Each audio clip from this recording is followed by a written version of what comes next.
This is a CBS News special report. I'm Norah O'Donnell in Miami, where we are about to witness an unprecedented moment in American history. Former President Donald Trump has just arrived here at this federal courthouse behind me to face 37 counts. He is charged by the special counsel of putting America's national security at risk by allegedly mishandling classified documents and participating in a conspiracy to cover that up. He will be joined by two of his lawyers, Todd Blanche and Chris Kise. The classified documents were stored in a bathroom, a shower, and a bedroom at Mar-a-Lago include information regarding national defense and weapons capabilities of both the United States and foreign countries. And those documents, according to the indictment, detail U.S. nuclear programs, as well as potential vulnerabilities of the U.S. and its allies. Also in the indictment, it says that the unauthorized disclosure of these classified documents could put at risk the national security of the United States. Now, we should note, too, that at the 11th hour, the chief judge for the Southern District of Florida issued an order prohibiting journalists from bringing any phones or any electronic devices inside the courthouse for today's arraignment. But we do have reporters in there, and we might hear from them later. You can see lots of protesters here, supporters as well, security tight around the courthouse with federal, state, and local law enforcement officials on alert for protests. You can probably even hear the helicopters above me. Trump's team says that he will plead not guilty today. They're also saying he is never going to quit the presidential race, even if convicted. Trump woke up at his Doral Golf Club this afternoon. He motorcaded right here to the courthouse. His advisors predict that the GOP frontrunner will get a boost after today as he continues to raise money. Chief election and campaign correspondent Robert Costa is right outside the courthouse here in Miami. And Robert, I know you've done some reporting about what the former president was doing this morning. What can you tell us?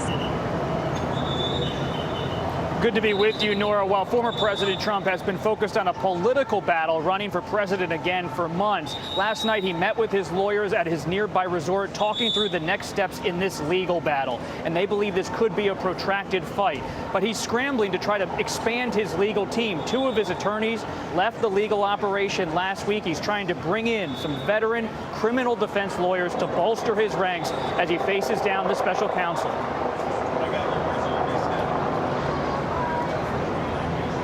Robert, why is he having so much trouble assembling a legal team? There is a lot of consternation in Trump's inner circle about how exactly to handle this. But Trump is adamant, Nora, behind the scenes, that he wants to fight this at every turn. There's going to be no plea agreement based on what we're hearing. And he is going to push his lawyers to have what are called pre-trial motions before this ever gets to trial to make sure the judge is aware that they believe the evidence compiled in this case has faults, and they want to try to get this case dismissed. But our sources close to the Justice Department say special counsel Jack Smith is a tough operator, and he's not going to back down. That's why he issued such a sweeping indictment to go in detail about what they found with this evidence, but also on obstruction, where they believe Trump conspired with some of his associates, including Walt Nauta, his body aide, his longtime valet, to try to keep the government from securing these documents at a crucial period when perhaps sources and methods might have been at risk. Robert Costa, stay with us. I want to bring in CBS senior investigative correspondent Catherine Herridge, who spoke to one of Trump's attorneys earlier today. And Catherine, what have you learned?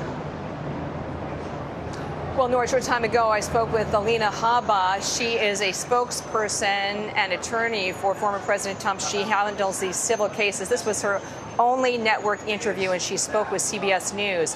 She confirmed to me that the former president understands the serious nature of the criminal charges against him and that he and his legal team are ready for a fight. She said that they see this indictment as a selective prosecution that was politically motivated, and she said that it amounted to election interference to frustrate his efforts to seek the party's nomination and, in their view, secure the White House for a second term. But then I pressed her on the fact that this is a very detailed indictment. There are 31 counts for the willful retention of national defense information at the highest levels, as well as an audio tape where the former president apparently acknowledges that he has a highly classified Pentagon memo about Iran, and he shares it with people, and he admits that he can no longer declassify it. And when she referred to that tape, as well as his lawyer notes, she said, this is only one side of the story. It needs more context. And she said that in their efforts,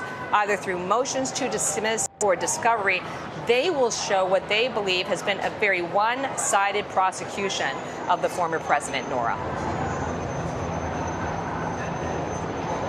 Catherine Herridge with that new information. Thank you so much. I'm joined here by Chief National Affairs and Justice Correspondent Jeff Pegues and Chief Political Analyst John Dickerson. Good to have both of you here as we are just outside the courthouse. Donald Trump has entered to surrender and be arraigned. And John, this is quite a moment in history. It's quite a scene here, but also there's a historical significance. And they're connected, Nora. This is historical, not just because it's a first, but historical moments ripple with consequences well into the future. And the first consequence will be in law. What's going on right now, whenever politics and law clash, there's always a tension. But because they're both places where fighting takes place. But politics is the fighting of the bar room, and the law is more like a boxing match. There are some rules. The noise you hear today is symbolic of this question of whether the noise of the rally and those who are chanting filters into the law room. That's one of the ripples that will come out from this if after today, going forward in this case. And the other test, of course, is politics, because this happens in a political context where people in public life will perhaps talk about undermining the judicial system. They will, if they don't like the outcome, they will perhaps encourage violence or encourage behavior outside the system. So it is a test of the way people with responsible voices handle this law case in the middle of a political season.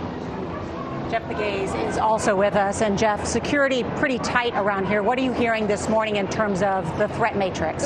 Generally speaking, it is tight. However, just being up here and listening to the crowds down on the ground, I think law enforcement might be wondering if they have enough manpower in place, if they have enough physical barriers in place, because driving up here, I did not see a lot of barricades, and now you see these crowds. You hear them chanting, and the crowds are getting bigger.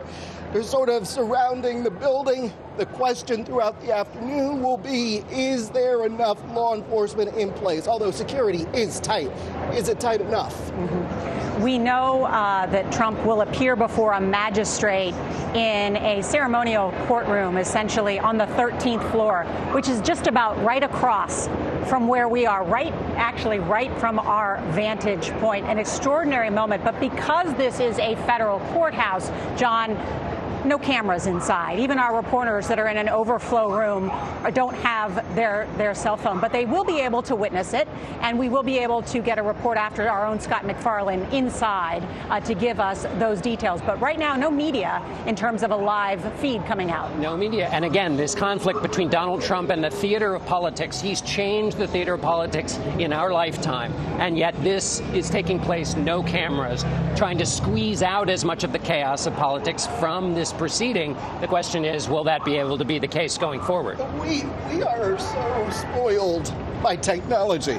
As you know, our colleagues, 50, 60 years ago, they would have to go to a courtroom and they would describe, or they were on a rooftop and they would describe. But we, as a generation, we're so spoiled seeing pictures in a courtroom. Yes, in a federal courtroom, you're not going to get that. You're going to get sketches like this. All right.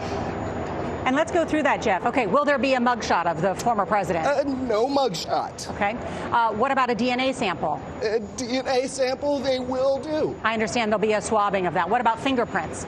Fingerprints, they will do.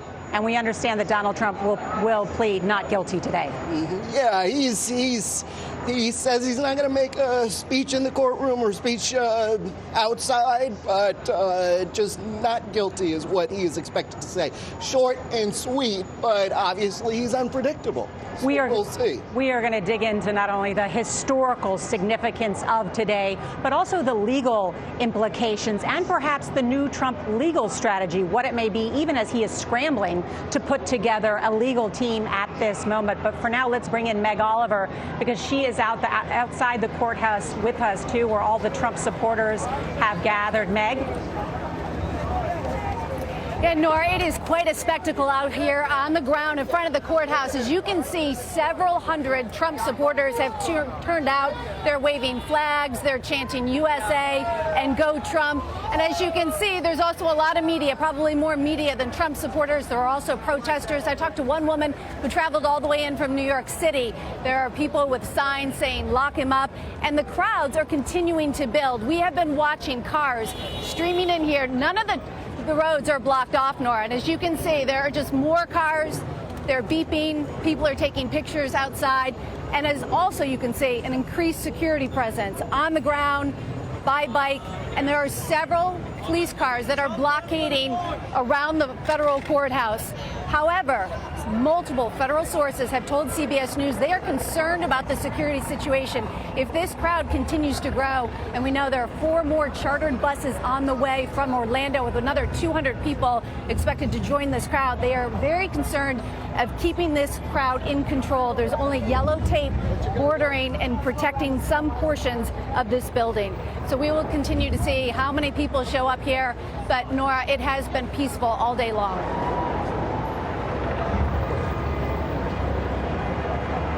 Meg Oliver with the protesters outside the courthouse here. And John, we have been pouring through this indictment since Friday when it came down, and the former president was informed. He was at his Bedminster estate in New Jersey, got the word at about 7 o'clock that he had been indicted. It has been a weekend of going through this and a lot of analysis about what the president is accused of. Jack Smith is the special counsel, Harvard-trained lawyer, triathlete, by all accounts, a pretty determined guy, and by all legal experts who've read this said it's a pretty tough document. Even the former Attorney General, Bill Barr, saying it's very, very detailed. What does Donald Trump face? He faces a couple of big problems. One is that it's detailed not only in the specifics of the claims that it makes, but the sources for those claims. It includes a transcript of his own voice, the former president's own voice, saying things that undermine one of his defenses, which is that he declassified everything. But they have a transcript of him saying this hasn't been declassified. It also has texts from employees within Mar-a-Lago talking about the movement of documents. Why does that matter? Because the assertion in the indictment is that the president orchestrated. This was not done by some lawyer, not done by some clerk. This was the president moving the boxes one step ahead of those who are trying to enforce the subpoena. So it has contemporaneous texts. It also appears to have taken time codes from the closed-circuit TV inside of Mar-a-Lago that show the president's aides moving the boxes at specific times, linked up with conversations with the president, again, drawing that link between the president's intent to hold on to this material and the movement of the boxes. So it almost reads like a narrative story as the president, between the time he gets the subpoena and when the FBI finally comes to get to the boxes themselves, his efforts to hide the fact he had these documents from the authorities. And the detail and the source of the detail is what makes this such a tough indictment. The obstruction. And I do want to just detail and remind everybody what those specific charges are. They were announced 5 days ago on Thursday night. I misspoke earlier. Forgive me for that. And the indictment was unsealed a day later, which is when we got, of course, to look at it. 37 counts. These are federal charges. Let's review some of the counts in the indictment. 1 through 31 is willful retention of national defense information. Count 32, the conspiracy to obstruct justice. Count 33, withholding a document or record. Count 34, corruptly concealing a document or a record. Count 35, concealing a document in a federal investigation. we're sort of, it sounds like I'm repeating myself, but there's a reason for this that's detailed if you read through the indictment. Count 36, scheme to conceal. Count 37, false statements and representations. And in particular, those false statements and representations, I think, which are also of note. So even after the archives had asked for the documents and some were turned over, then even after there was a subpoena to go and get those documents, there was then an affidavit by Trump's attorneys, right, that swore to the fact that everything had been turned over. And then lo and behold, a search warrant and even more documents found, a continued series of alleged obstruction by the U.S. government against Donald Trump. And if I could just break off one piece of that instruction, they are referred to as lawyers 1, 2, and 3. Lawyers 1 and 2 are managing the subpoena and the moving of the documents, and lawyer 1 is supposed to look into the documents. Then, and all that noise you hear behind us is that conflict between the noise of the rally and the quiet of the courtroom. That lawyer number 3 is there is an orchestrated, according to the indictment, effort to make. And we understand that the booking process is complete. We want to hear now from Trump attorney and spokeswoman Alina Habba. It is not about the 2024 election. It is about the destruction of the long-standing American principles that have set this country apart for so long. In recent years, we have seen the rise of politically motivated prosecutors who don't care for impartiality, who don't care for due process or equal protection of laws. They have been quietly but aggressively cultivating a two-tiered system of justice where selective treatment is the norm. From the Russia hoax to the attorney generals to the corrupt DAs in Georgia and New York, and now this. The people in charge of this country do not love America. They hate Donald Trump. What we are witnessing today is the blatant and unapologetic weaponization of the criminal justice system.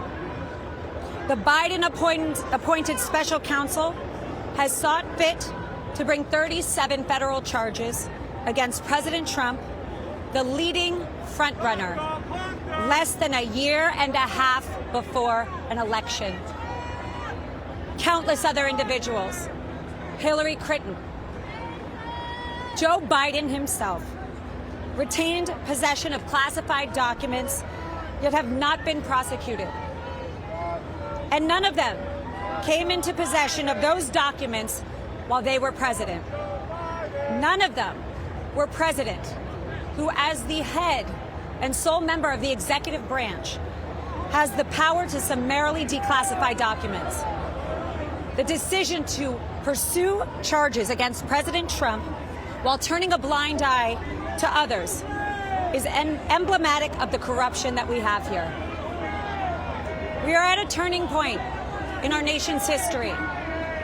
The targeting, prosecution of a leading political opponent is the type of thing you see in dictatorships like Cuba and Venezuela.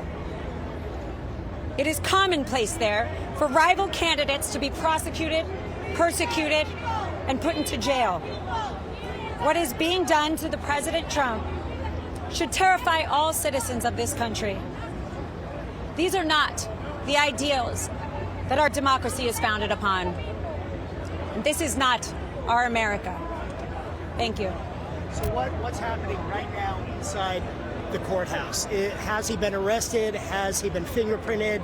Has a mugshot been taken? Walk us through what's happening here now. President Trump is in a very unique position where he doesn't need to be given a mugshot, obviously. He is not a flight risk.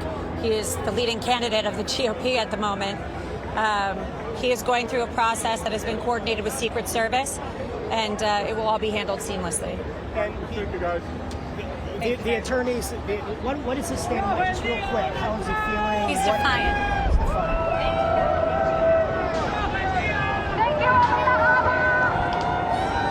And there we have the Trump's attorney and spokesperson, Alina Habba. Let's just break down a little bit what she said, John. Well, it's what she didn't say that strikes me. What she didn't say is my client didn't do any of the things alleged in all of those detailed accounts. She didn't say any of that. She went way over to the political realm, which is not unfamiliar for former President Trump. He's done that before. But, Robert Hur, who's the special counsel looking into President Biden's classified documents, he'd be surprised to know that he's not investigating President Biden. So even what she said about President Biden was factually incorrect. But most importantly, she said nothing about her client's innocence on the charges of obstruction.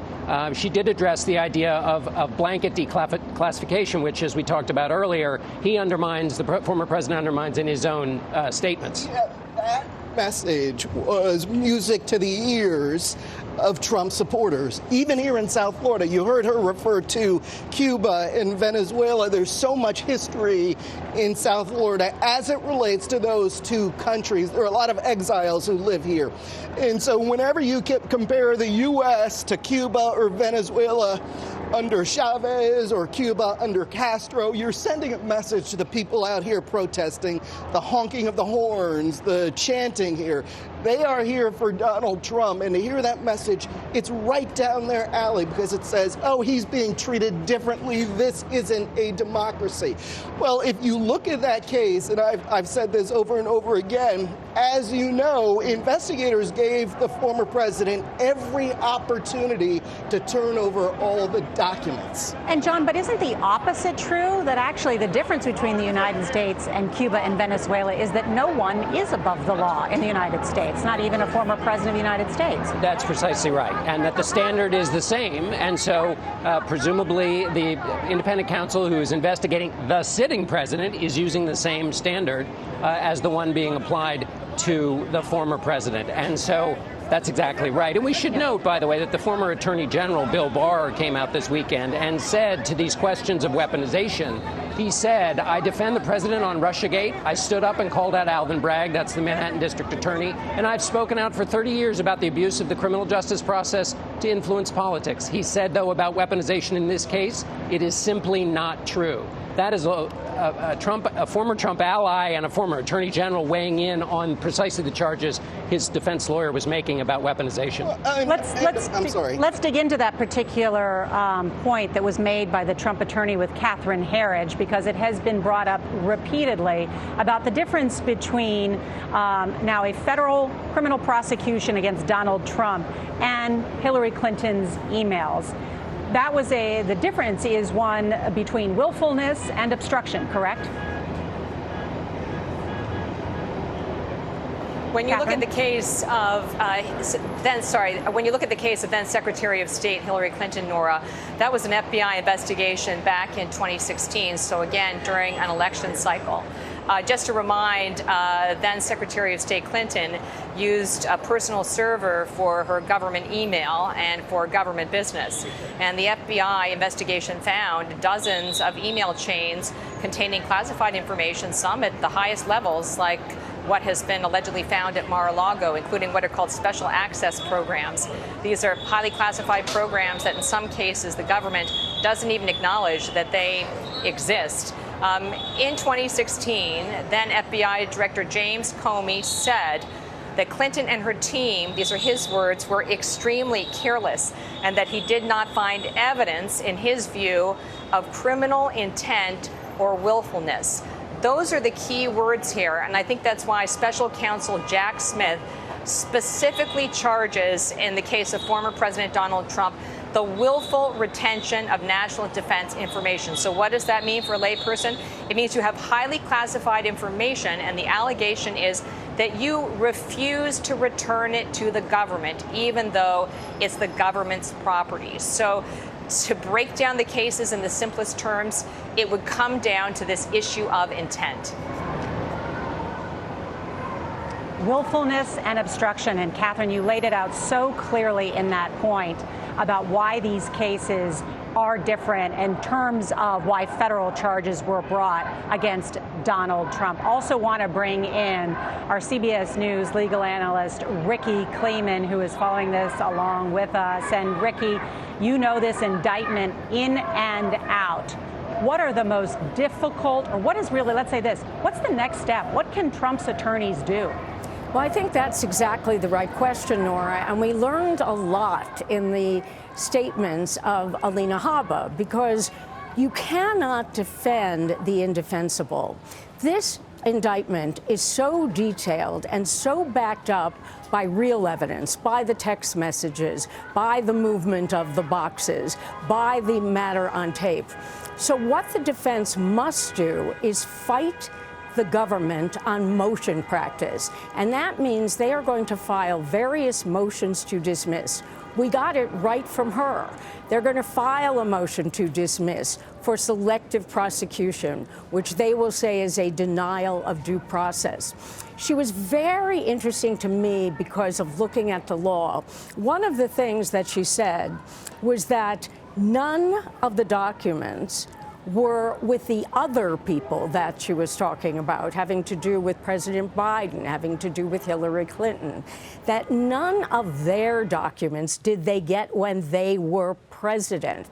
And where that is leading ultimately, Nora, is that one of the motions to dismiss is clear to me is going to be based on the Presidential Records Act, because that was a civil penalty. That's how the act reads. And it is past decades after the Espionage Act, which goes to the retention of the documents. So they are going to try to say that this should have been handled as a civil matter. And they're going to go back and look at the other Clinton. They're going to go back and look at an opinion having to do with Bill Clinton and his storing of tapes after he was president. As they say, the storage is the sock drawer. And he got to keep those tapes as personal records. And there is this unique power of the presidency to decide in the end what is personal and what is not.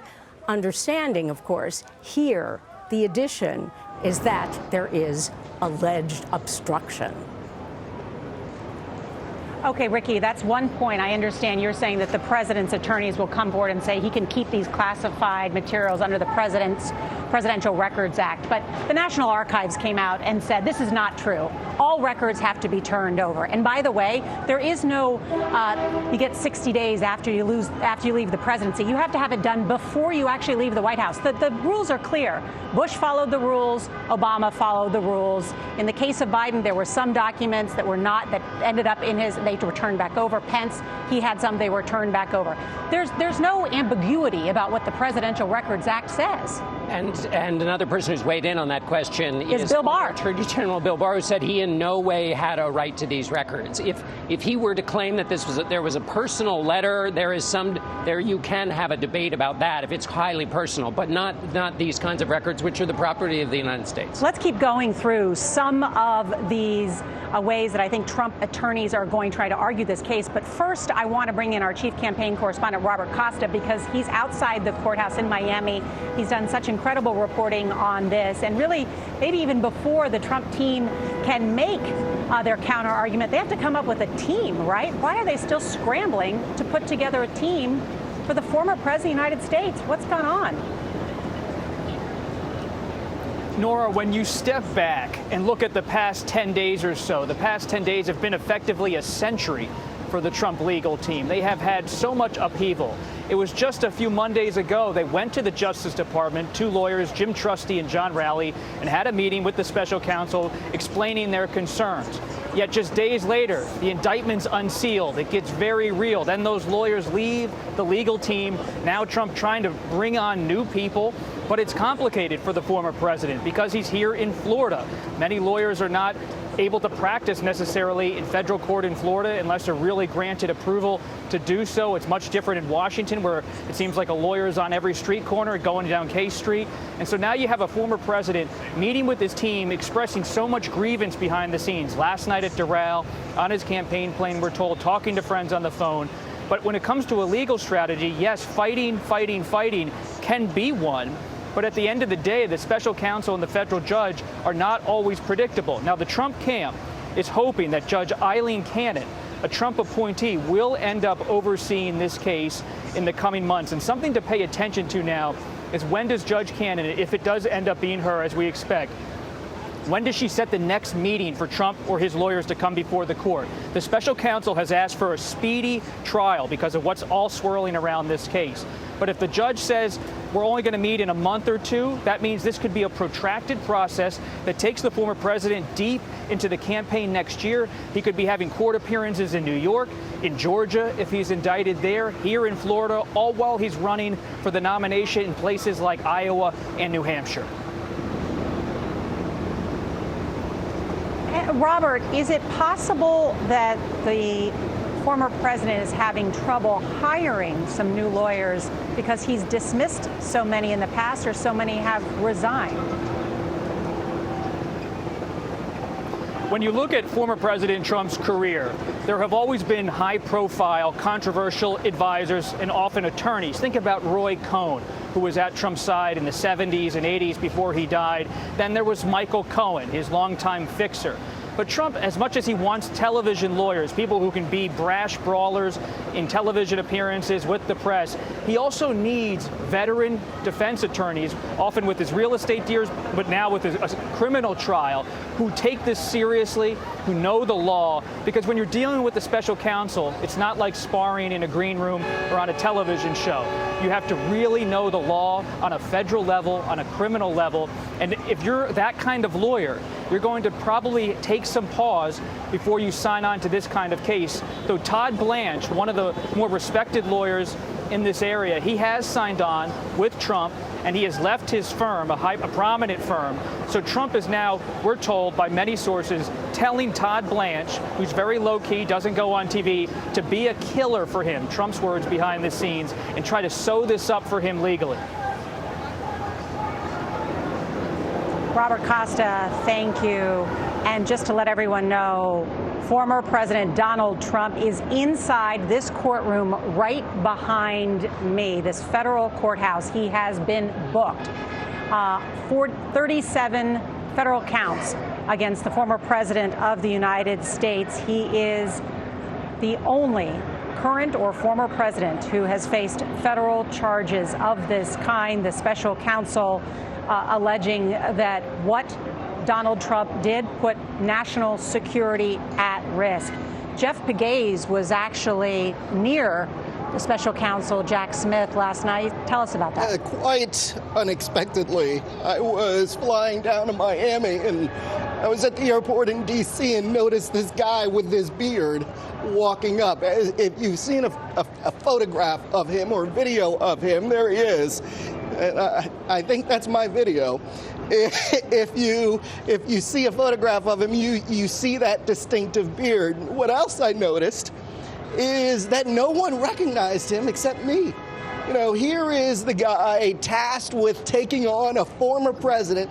Nobody right now knows who he is. In fact, I heard somebody in the crowd say, "Oh, I think that's one of Donald Trump's attorneys." And I sort of chuckled. But he's all business. He is all business. And did you also notice, because just this weekend, Donald Trump called him a deranged psycho, this federal attorney, this special counsel who's worked for the government, has prosecuted war criminals. He had a lot of security around him. He had some security, but he seemed off to himself. He was sitting a few rows back, just behind the exit row in a little window seat. The plane was packed. You know, you'd think that the DOJ would have some special jet to send him down on, but no, he flew commercial. Yeah. Like the rest of us. Well, as Gayle King always says, stars, they're just like us. But in this case, special counsels, they're just like us. They fly. That's right. And in this case, fly commercial. And he was in economy class? He was in economy class with the rest of us. But he didn't smile. I didn't see him smile at all. These are very serious charges, no doubt, that he is bringing against us.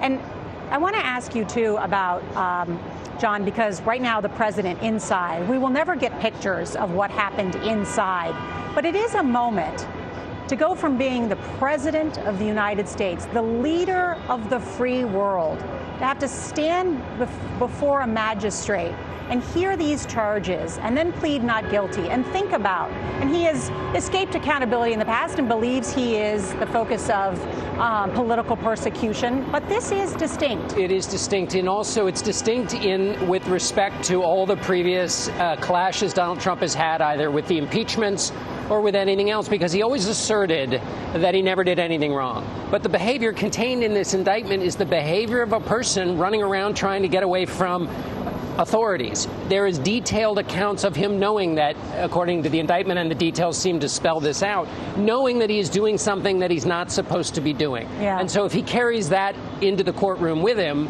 he's got to have a deeper, one would imagine, sense of his own peril in this instance than in previous ones. As you pointed out, your analysis from reading this indictment, Donald Trump refers to them as my boxes, even though they are presidential records and they are government documents. He refers to them in the context when he calls them my boxes. He didn't even want his personal aide to show them to his attorney. That's right. Corcoran. That's right. He didn't, and when he says, "I don't want you going through my boxes, I really don't," is one of the quotes contained in the indictment. And that was to go through the boxes for the purposes of complying with a subpoena. This gets to the obstruction question. And that was one of 5 instances in which the president, according to the indictment, orchestrated activity to thwart the federal authorities looking for these documents, which he did not have the right to have. I want to bring in now Timothy Parlatore. He served as a Trump attorney but left due to differences with Trump advisor Boris Epstein. Mr. Parlatore joins us now, and good to see you. Thank you so much for joining us. So have you spoken with any of the former president's attorneys about their strategy to defend him? What's next?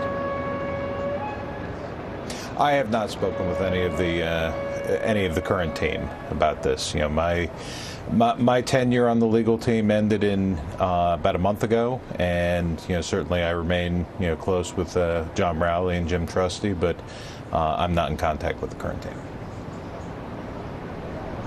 Tim, do you know, how many different attorneys has Donald Trump had recently, and how many of them resigned and why?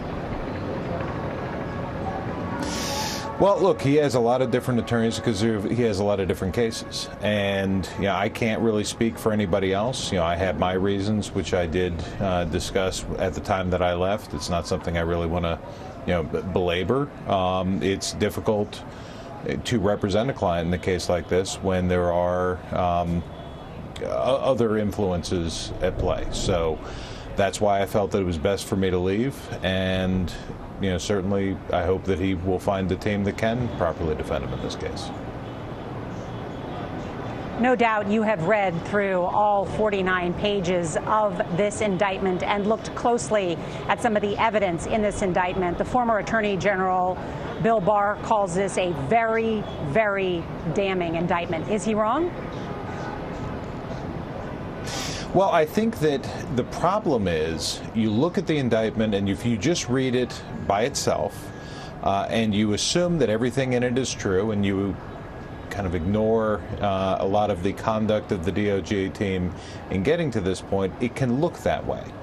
However, as a criminal defense attorney, one of the things that I do for a living is I take documents like this, I look at them a little bit more skeptically, I then go through the evidence to see if it actually matches up. And oftentimes it doesn't. DOJ oftentimes will bring indictments where by the time we get to discovery, we realize these aren't true. Or they're certainly not as airtight. Maybe there are 30 witnesses that say something one way, a couple that say something the other way, and they'll just write what some of the witnesses said instead of the rest. Okay, well, so Tim, what specifically? Just because it looks damning. Specifically? The thing that jumped out to me specifically is kind of the big hurdle that they're going to have to overcome is the exchange between Trump and Walt Nauta before Evan did his search, which they claim is based on all these video surveillance and phone records. And if that's true, then that's a pretty big hurdle. But at the same time, if that's true, then it's something that they would have used before now to try and convince Walt Nauta to change his story. And so the kind of the manner in which the investigation was conducted surrounding that undermines the credibility of that. All right, I understand your point, but I'm not sure that the body man or the personal aide or the valet is central to this case. I think some of the most damning evidence comes from Trump's former attorney, Evan Corcoran. And so on that note, I wonder, because as you know, the crime fraud exception was used, granted by a federal judge, to pierce the attorney-client privilege, which then allowed the notes and voice memos to be administered, in which, if you believe what is in the indictment, it's more evidence that Donald Trump continued to try and obstruct a federal investigation in an effort to return these presidential records. Do you believe that Trump's new attorneys will try and dismiss the testimony of Evan Corcoran? I think that the testimony of Evan Corcoran is something that will be suppressed, because I believe, Judge Howell's decision on the crime fraud exception there was wrong. And I think it is something that Judge Cannon will have to, reevaluate. Unfortunately, when you're litigating these issues in the context of grand jury proceedings, because of secrecy laws, it's not the same as when you ordinarily litigate a motion. The government puts forth their case, which the defense is not allowed to see. We then have to respond to arguments that we're not allowed to read or know what they have argued. And ultimately, the judge makes that decision based on really only hearing intelligent, coherent arguments from one side, because the other side is totally in the dark. Now that we've actually gone through this and seen all the notes, it's clear to me that these are proper attorney-client communications, not something that should ever have been disclosed. And if you look at those specific discussions, what he's asking there is... Even if it was in furtherance of a crime? What? Tim. But it's not. But I want to ask you on just that because you charge I understand that. I agree. Everybody believes. No. I know this is a very, very rare exception. This is almost never pierced. Attorney-client privilege is never pierced. Correct. But my understanding is that Judge Howell, who allowed the crime fraud exception, said that the government made a prima facie showing that Trump committed a criminal offense, and that the evidence was a transcript of audio notes that Corcoran made. I mean, this is so rare. And Trump lost this before a grand jury. So, again, give me your best argument about why you think this will be suppressed. Because Judge Howell, in my opinion, got it wrong.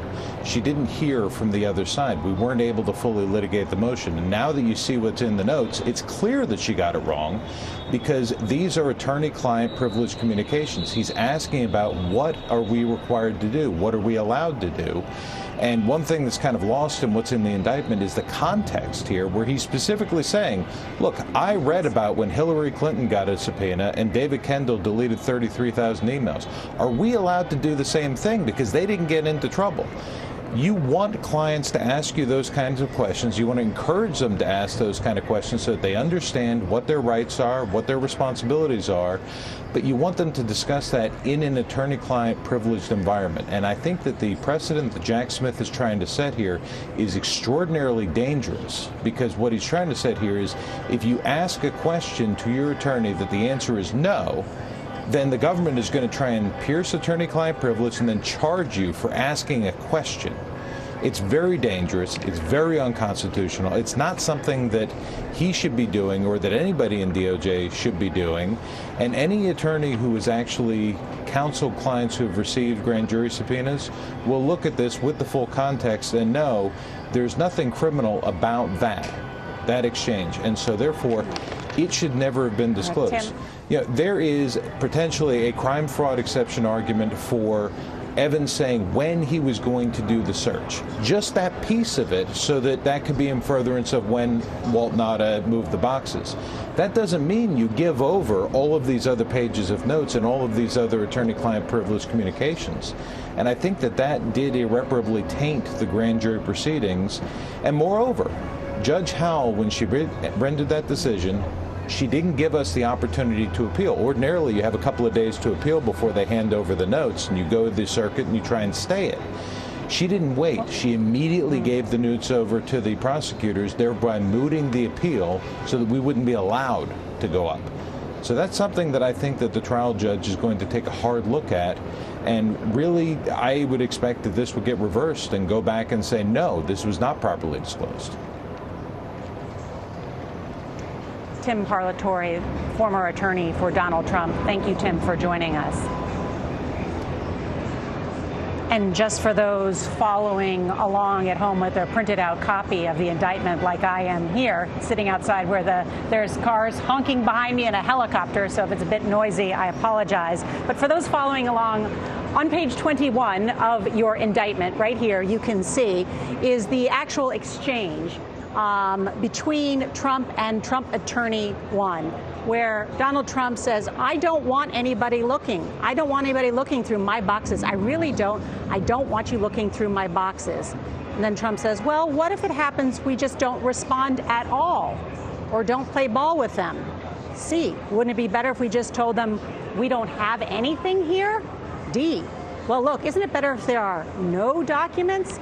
And as summarized in the beginning of the indictment, the special counsel alleges that Trump suggested his attorney falsely represent to the FBI and the grand jury that Trump did not have documents called for by the subpoena. That is, according to Judge Howell, why they were able to pierce this attorney-client privilege. I want to bring in Scott Frederickson. He is a former federal prosecutor. He is also with us. And Scott, let's drill down on that very argument. I mean, in your mind, how crucial is the evidence provided by Trump's former attorney, Evan Corcoran, in this indictment?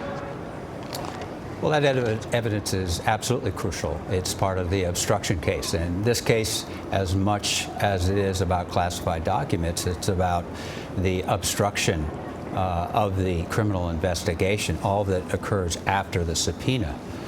So it's not a surprise that they will attack the evidence stemming from Evan Corcoran's notes. That said, Judge Beryl Hall wrote a detailed memorandum to support her holding.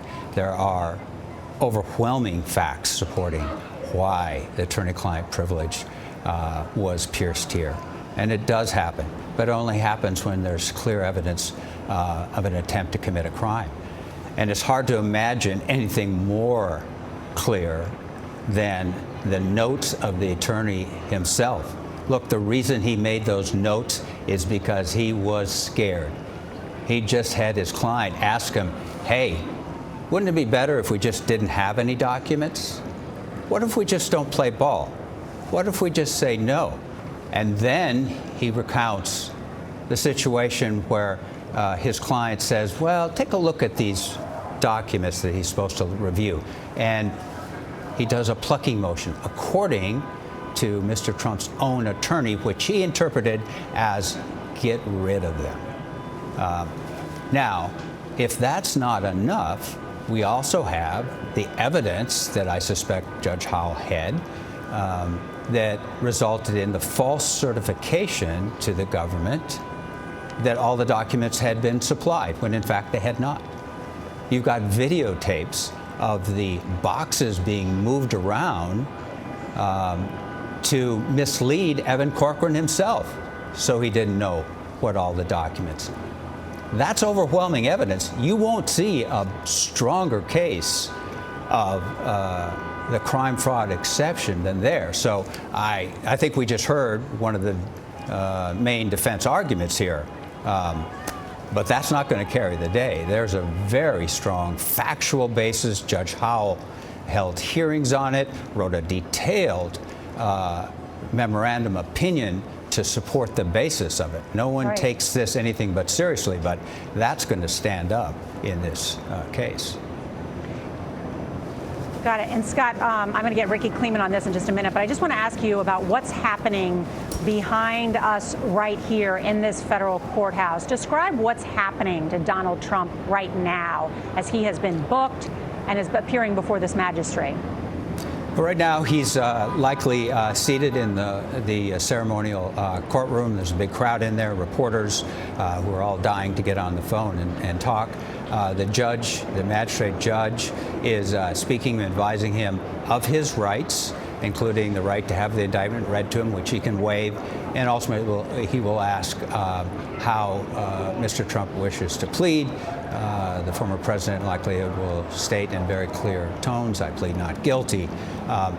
Then, in all likelihood, the next date for the hearing before Judge Cannon will be set. Doesn't have to be. Judge Cannon may issue an order on her own, setting up a schedule for the first hearing, to set dates for pretrial hearings, for motions, briefing schedule, and potential trial date. We won't see that today. We won't see that until the first hearing by Judge Cannon. Scott Frederickson, thank you. Want to bring in our CBS News legal analyst, Ricky Klayman. And Ricky, as we talk about what options the Trump's attorneys have, I mean, are they limited in nature? What do you think their best effort is in terms of this, delaying a trial? The defense always looks at delay, delay, delay, and Donald Trump is the champion of delay. At the same time, you're going to see motion upon motion to dismiss in this case, because that's the only place that they can put their eggs in that basket. And how will they do that? They will have deadlines to file motions to dismiss. And I think that they will file various motions. Another motion we've just heard argued very eloquently on the part of the government's point of view by Scott and the part of the defense point of view by Tim Parlatore. Big hearing on the issue of the testimony of Evan Corcoran and the crime fraud exception to break the attorney-client privilege. Remember, Norah, we're in another jurisdiction. We have another court, and we have the 11th Circuit Court of Appeals. The issue about whether or not Evan Corcoran can testify against his own client is an issue that is going to delay this trial because it must be decided before the trial begins. And what about Judge Eileen Cannon? She is the newest judge in the Southern District Courts. She has ruled deferentially for Trump last summer, assigning an arbiter, remember, to look through the documents seized by the FBI at Mar-a-Lago. What impact do you think she'll have? She can have a great impact because of the advantage to defendant to delay. This is a rocket docket jurisdiction, Norah. That means the cases are supposed to go to trial, which will never happen, within 70 days, or at least within 6 months. She has the ability, with a motion to dismiss practice, with discovery deadlines, to make this case go on and on if she chooses to do so. If she wants to go by rocket docket deadlines, this case will go very fast. A lot of power in the judge. Ricky Klayman, thank you. Want to bring in Robert Costa on this matter. And Robert, what about the location of this potential trial and Judge Cannon?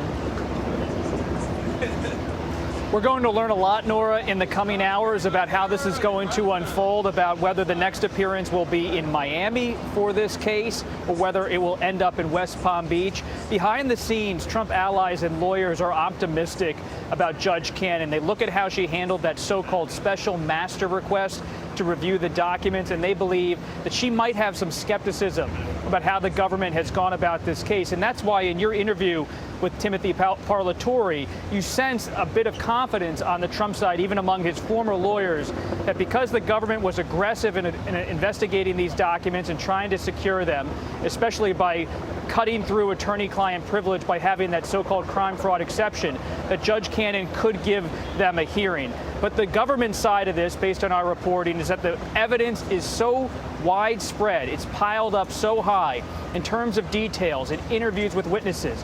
I have been reporting on this investigation for months, and it's stunning to me as a reporter to see the scope of how many people were spoken to by this special counsel and heard by the grand jury, from those on the janitorial staff to minor low-level aides for the president's political operation, his personal operation, to all the staff at Mar-a-Lago.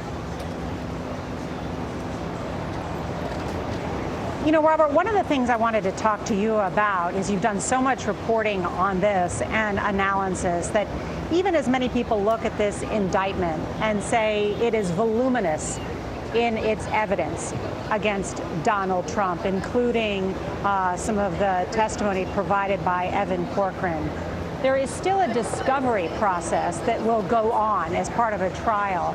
And the idea that this indictment is just a selection of what prosecutors have discovered, what else could be out there? When you step back and think about what's happening today, it's easy to be almost in an isolated state of mind that this is one explosive investigation of a former president. But it's important to remember, and I have to sometimes remind myself, that the special counsel is also still investigating Trump on January 6th. And that's an aggressive investigation as well, still hearing from witnesses. So some of these people in Trump's orbit who have been interviewed on the records case are also being talked to on the January 6th case, which Jack Smith, the special counsel, is helming. So there are two tracks going simultaneously, compiling evidence even as this moves to trial. And there's that looming possible indictment in Georgia. So what they're trying to do, whether it's in Fulton County, Georgia, or with the special counsel in Washington, is see if there will be any cracks with some of these witnesses. Someone like Walt Nauta, he's now been indicted and processed in federal court. Does he start to reveal more as the pressure mounts? We've seen this in Trump investigation after Trump investigation. The government has one real weapon, and that's time, patience, to see if people will break and start to talk. But Walt Nauta, Nauta, the president's valet, I mean, you're talking about him breaking with the president, but last night he was breaking bread with Donald Trump over dinner. What's the likelihood that that loyalty could be severed? Norah, when I sat down in recent weeks with Michael Cohen, Trump's former fixer, he regaled me with stories of the past when you're in Donald Trump's inner circle, you're sitting on a plane that's called Trump Force One, and some of the accoutrements in the plane, even the bathroom, some of the facilities in gold. And it's a lifestyle for some of these aides around Trump that's enthralling. They like being close to power, close to the flame. But ultimately, even for someone like Michael Cohen, the legal pressure becomes too much. And he has become one of Trump's fiercest critics. That's not to say that Mr. Nauta is going to become a Michael Cohen type figure. But the government has a way of talking to people through these investigations and really laying out on the line what's on. If you look at the back of this indictment, what does it have? Prison sentences. And we're not talking about a few months, we're talking about a few decades. Robert Costa, thank you. Talking about Walt Nauta, who served 20 years in the U.S. Navy, worked in the mess at the White House, because the Navy runs the mess at the White House, and then became very close with Donald Trump, and then retired from the Navy and has stayed with the president at Mar-a-Lago. John Dickerson. May I add just a point back to Eileen Cannon, the judge who will have this matter before her. Possibly favorable to the former president, but we should also remember that previously when she ruled, she was overturned by the appeals court. And when they overturned her decision, they mentioned, the appeals court did, what you mentioned earlier, is the concept of no one is above the law. And the appeals court said in her previous ruling that if her previous ruling were to stay, it would create a special exception which would defy our nation's foundational principle that our law applies to all without regard to numbers, wealth, or rank. So while the judge has tremendous amount of authority, there is also an appeals court above that has already looked at this question of whether a president should have special favor and ruled against the judge. So that is a part of important context here. Thank you for that. And CBS News has just learned that Trump has entered the courtroom with his lawyers. This is about 50 minutes after being booked. Also in the front row is the special counsel, Jack Smith, and this arraignment hearing has begun. Again, this is the federal courthouse here in Miami, right behind us. That noise that you hear are mostly supporters of Donald Trump who have gathered at some points shouting, "We want Trump." Most of them have on their red, white, and blue outfits and their Trump regalia, here hoping to catch a glimpse of Donald Trump, but we may never see him because he pulled into the garage below this large office building behind us. We should point out that we understand that Donald Trump is in a ceremonial courtroom on the 13th floor, which is about directly across from the law offices where we are. Extraordinary to think Donald Trump now facing these federal charges against him, which are very serious. And even as he does not have a full legal team in order to defend him and for what is expected to be a speedy trial, unless they're able to file these motions to delay things. Which we know they will do, and then it really that does come down then to the judge.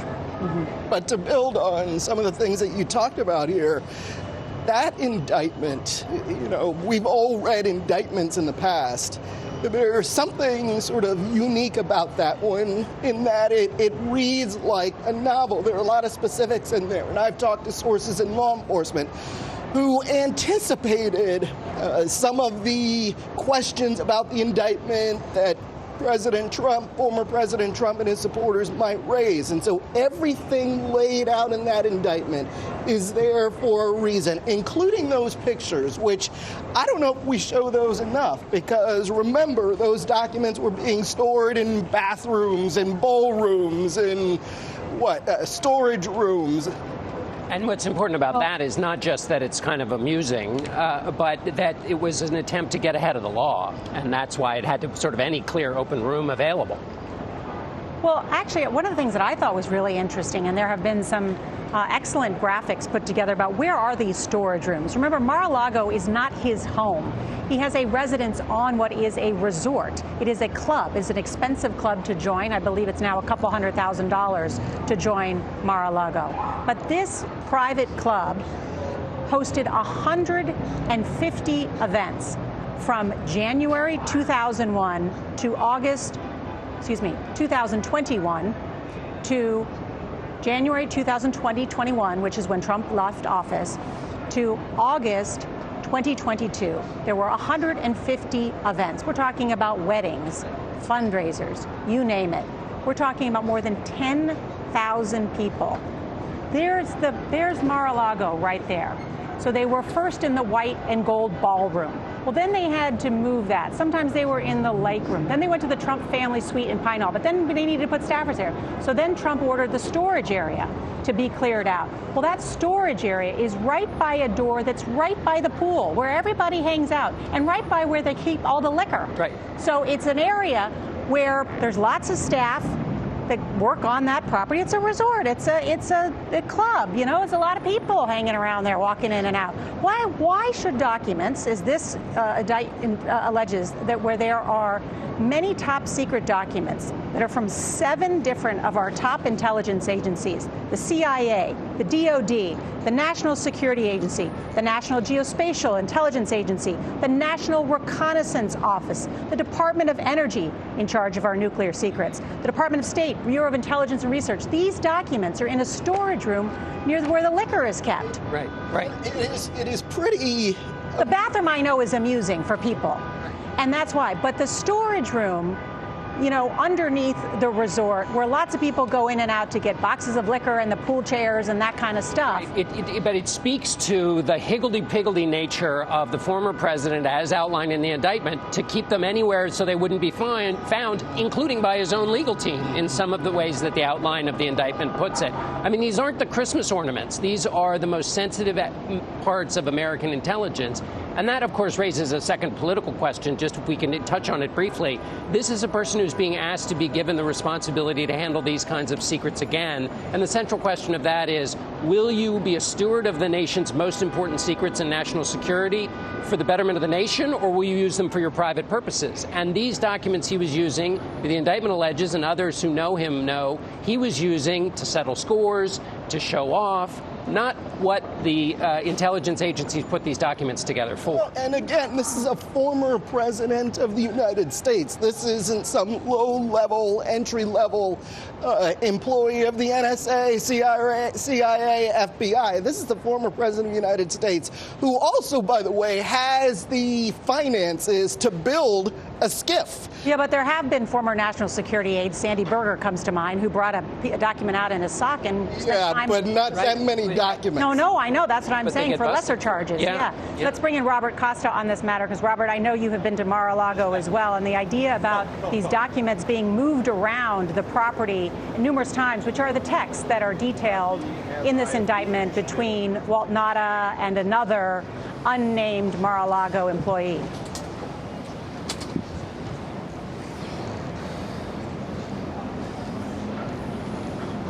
Robert Costa.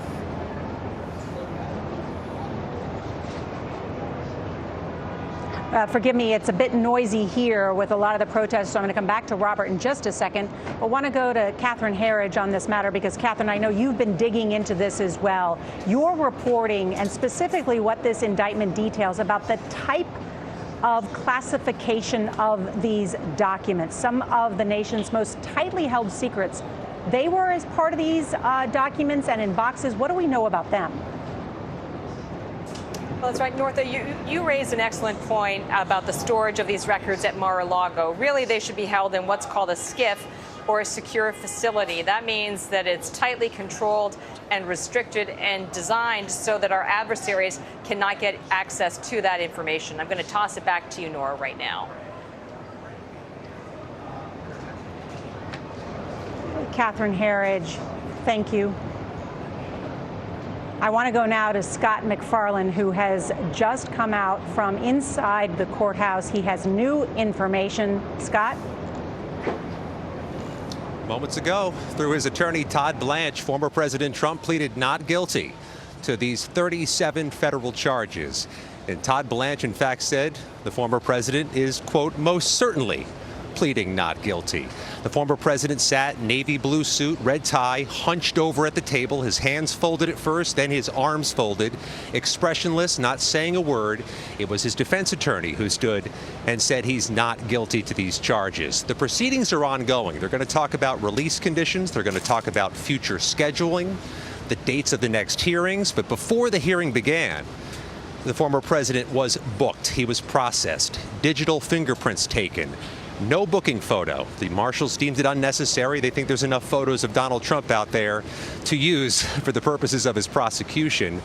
There's a ongoing proceeding, Norah, that'll take about 4 or 5 more minutes, and ultimately the former president's expected to leave soon after. Describe the atmosphere, Scott. What was it like? A packed courtroom, in a rather large courtroom on the 13th floor of this federal courthouse in Miami. The former president had all of his attorneys in a row at the table. It's Todd Blanche out of New York. It's a man named Chris Kise, an attorney out of Florida, or who is now certified to represent him here in the Southern District of Florida. His co-defendant, Walt Nauta, sat at the same table with his attorney. They're all together at the same table. We noted the judge, Jonathan Goodman, who is handling this case just for one day here in Miami, before handing it off to a district judge, referred to Donald Trump multiple times in court as former President Trump. Not as the defendant, not as Mr. Trump, not as Trump, but as former President Trump. It's a beautiful courtroom. Chestnut wood walls about the size of a small school cafeteria, royal blue carpet. The former president had a stack of papers in front of him at the defense table, but no pen, wasn't writing, wasn't talking, just sat expressionless, kind of hunched over, hands on the table, then arms folded. His attorney, Todd Blanche, was occasionally whispering things in his ear, but this was a moment the former president knew was happening outside the view of cameras. The federal courthouse is a ban on cameras. He is largely operating and acting invisibly in this courtroom. The judge, Jonathan Goodman, gavelled this into session right on time, right about 3 o'clock here on the East Coast. It should be over in short order. So, Scott, Donald Trump has been inside this federal courthouse for more than an hour now. What's been happening? What do you expect has to be done before he leaves?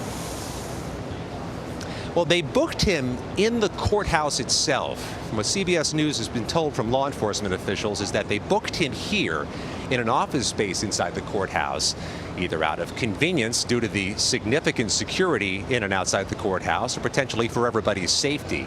Oftentimes in this district of Florida, they'll book you in a different building and bring you from the courthouse over to there. They did it right in an empty office space inside the courthouse. He arrived, according to the marshals, about an hour in advance of getting into the courtroom. They took those fingerprints. They took his social security number, his birth date, all the things you get from a criminal defendant for the booking process.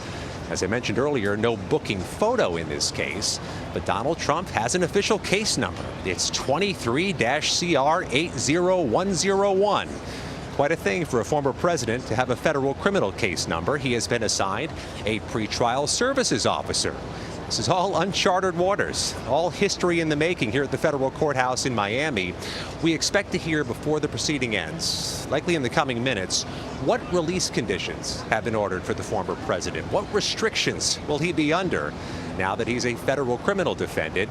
And likely we'll get a sense of the calendar, at least the next steps in the calendar. Is the next hearing going to be scheduled in a matter of weeks, in a matter of months? And will this case, which was earmarked for West Palm Beach, Florida, the courthouse nearest Mar-a-Lago, actually remain here in Miami? This is a huge, cavernous courthouse that has, I think some people would argue, the security footprint necessary for court hearings and potentially a trial of a former president. It will most certainly be an attraction. And did we hear from the special counsel, Jack Smith, at all? We spotted Jack Smith in the front row in one of the wooden benches. The courtroom had 2 pairs of 5-row deep benches for spectators, and it was filled to the brim today. Jack Smith sitting directly behind the special counsel attorney who was presenting this case. That special counsel staffer is named David Harbach. There's another special counsel prosecutor there, an investigator named Jay Bratt. And we go left to right at the defense table. If you're the judge facing the courtroom, at the far left is a man named Stanley Woodward. He's the defense attorney representing Trump's co-defendant, Walt Nauta. Nauta is next to Woodward. Next to Nauta at the defense table was Todd Blanche, the New York City-based defense attorney for Donald Trump, who's also representing him in that Manhattan prosecution.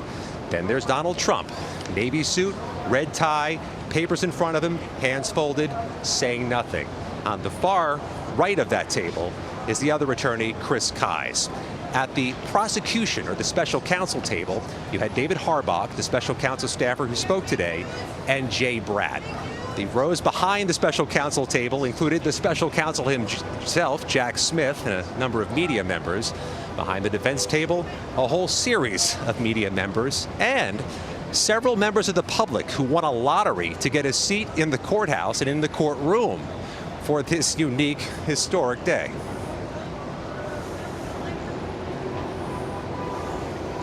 Jeff Pegues is here as well, and I know has some questions for you, Scott.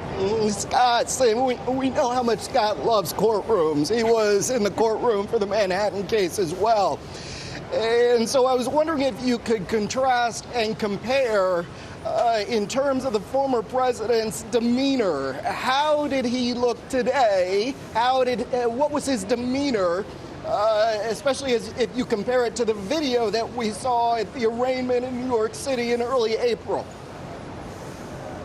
Identical, Jeff. Same mannerism, same body language, same expression on his face. And we had an advantage of perspective today. We were in the overflow room where there was a video feed giving us a head-on picture of Donald Trump. Those in the courtroom only saw the back of his head. We could see his face. We could see his expression. The overflow room is actually the jury meeting room here with 300 seats and a few tiny televisions, so small, the kind of televisions you get in a low-cost hotel room. We watched this on TV and through a feed, and we could see, even through the grainy picture, Donald Trump sitting, no expression, nothing to say, idle at the table with his hands folded.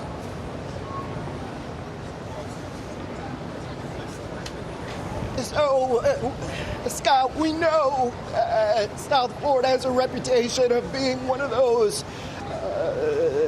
areas where court cases move quickly through the system. What do you expect in terms of the progress of this case? Is this something, because we know prosecutors want a speedy trial, do you think they'll get what they want? Jack Smith has already articulated that. He said so much during his news conference last week that he is going to seek a speedy trial. You're right, this is one of those districts in America, the Southern District of Florida, which is known as a rocket docket, a place where cases move expediently compared to other federal courts in America. But so much of this is going to be up to the parties. Does the defense choose to slow this down? Does the defense choose to file motions to potentially delay things or make this case move more sluggishly? That's going to be in the hands of the parties, but this case is still earmarked for Judge Eileen Cannon. We learned that today in the arraignment. Judge Cannon, based in Fort Pierce, Florida, a ways to the north of here. She, of course, was a Trump appointee. You may recall her name. She was the judge who oversaw litigation and challenges to the search warrant last year. She has this case, at least for now, and some of the timing could ultimately be up to her. All right, Scott McFarland, who has just come from inside the courthouse with that detailed account of not only the mahogany and blue curtains, but also the former president and his legal team sitting next to his valet, Walt Nauta, and what's happening inside, as well as the special counsel in this historic arraignment as the former president of the United States has been booked and is now facing 37 federal counts. Scott McFarland, thank you so much. I want to bring in South Carolina Republican Representative Nancy Mace. She worked on Trump's 2016 presidential campaign and in 2021 voted against impeaching Trump in relation to the Capitol assault, but she did not condemn his actions. Congresswoman, thank you so much for joining us. Thank you for having me. I want to ask you, did you read through the whole 49-page indictment? I absolutely did. I try to educate myself on what's actually happening, but I have to be honest with you, and I'm someone, I've had my ups and downs with Donald Trump over the years. That's been very public, but I just can't get beyond the fact that the precedent for how we handle classified information was first set when the DOJ and the FBI decided not to indict Hillary Clinton, who had a private server, who had classified information on that server, who obstructed justice, wasn't even president, wasn't even a former president, but was going to be a presidential candidate. And that was the precedent that was set. I've heard you make this argument, Congresswoman. I know, but then I see this today, Thank you, and it really is shocking to me. Yes, and I wanted to drill down on that because if you read the indictment, you notice that it mentioned the willful retention of documents. And so the distinction that has been made in the case of Hillary Clinton and Donald Trump is the willful retention of documents, as is laid out in a question of obstruction. That the president repeatedly was told about his actions and he repeatedly obstructed justice. You see any distinction there?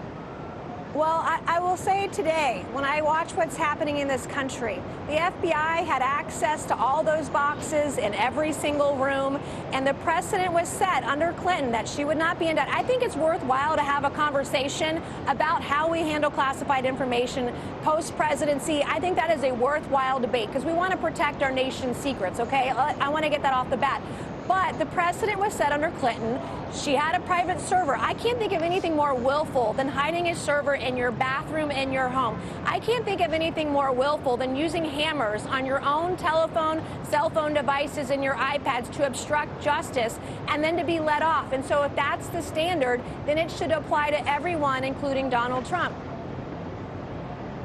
But clearly you don't think that should be the standard. That's the argument that you're trying to make. So you believe that Hillary Clinton should be held to a different... You think Hillary Clinton should be held to a higher standard, and so then you must also agree, therefore, that Donald Trump should be held to that same high standard. But that's not the standard, because under Hillary Clinton, she was let go. She was not indicted. She had classified documents on her server. They tried to obstruct it, and she was able to walk away. So if that's the standard, then you had Mike Pence, who had classified documents in his home. Then you had Joe Biden, who had classified documents spread across the country in different boxes, including unsecured in his garage. If Trump's going to be indicted, so too then should be Joe Biden. I also can't get beyond the fact that every time we find corruption, evidence of corruption on Joe Biden, Donald Trump gets indicted. I mean, that's what I see just as an everyday American, as someone who hasn't seen eye to eye with Donald Trump, and that's how we're going to operate. I don't think it's the right way, and I think it's shameful what's happening today. Congresswoman, I understand you represent the 1st District of South Carolina, which is the suburban areas of north and east of Charleston, Yep. and you served on the Armed Services Committee, right? How many military members do you represent? We have about half of all the bases. How many in the state members of of the military? Carolina. I'd have to go back and look, but about half of all the bases in the state of South Carolina reside in the low country of South Carolina, the area that I represent. How would you rate the importance of protecting those members who serve in the military that are in your district and in the state of South Carolina? Protecting our national security should be a top priority. But Donald Trump is held to a different standard than our own president today, by anybody else, and even Hillary Clinton, who was able to walk away by obstructing justice, and the Justice Department and the FBI said she did nothing wrong. So if that's the standard, then why is Donald Trump treated differently? At the end of the day, I think that's why, or where, the average American is going to see this headed. It's not the same standard to indict him but not indict anybody else. Now, I think we should protect our national secrets. I also understand, is it true that classified information that are unsecured, but Joe Biden had classified information in his garage, unsecured, sitting next to his Corvette, and God knows where else in this country. So he should be indicted or be held where to is the that same information standard as now? Donald Trump. And Well, Congressman, what happened to that collected. information when it was revealed? Hopefully it's been collected by Immediately the government. collected? Right, but where is he had over once they 1,800 found out about it, they boxes returned of it. information, including classified documents. So that's the standard. And I think Donald Trump's being treated unfairly here. So I was asking you about your. I hear you. I was asking you about your district, though. Don't you want to talk about your district? I was asking you about your district. Yes, and I answered understand. your question, So does your which was district to include say Joint about Base half of all Charleston? the bases, if you'd let me speak, I said about half of all the bases in South Carolina are in the low country of South Carolina. That I represent on the House Armed Services Committee. I've said it like 3 times now. And how important is it to preserve I don't know nuclear? if you can hear me or not. How important? I am having a little trouble hearing you. Sorry, Congressman. It is That's quite what I loud thought. here, so my apologies. How important is it in terms of safeguarding America's nuclear secrets? It is very important. It is of the utmost importance to protect our nation's secrets, period. And so if, as was alleged, there were documents that contain America's nuclear secrets in a storage room, in a bathroom, or in a ballroom, would that concern you? It would absolutely concern me. But again, the FBI had access to those documents, they had access to those boxes, and they had access to all those rooms as well. Congresswoman, the FBI did not have access to those documents. There was a subpoena for those documents, and then the attorneys for Donald Trump said that they had given all of the documents over, when then that was not true, and then they had to have a raid. I remember last summer Thank you so that much, it was reported in Congresswoman. open I source that the FBI apologize had about the access audio to Mar-a-Lago. issues. Yeah, I'm sure. I apologize. We're having an audio issue, but Congresswoman, I thank you so much for joining us.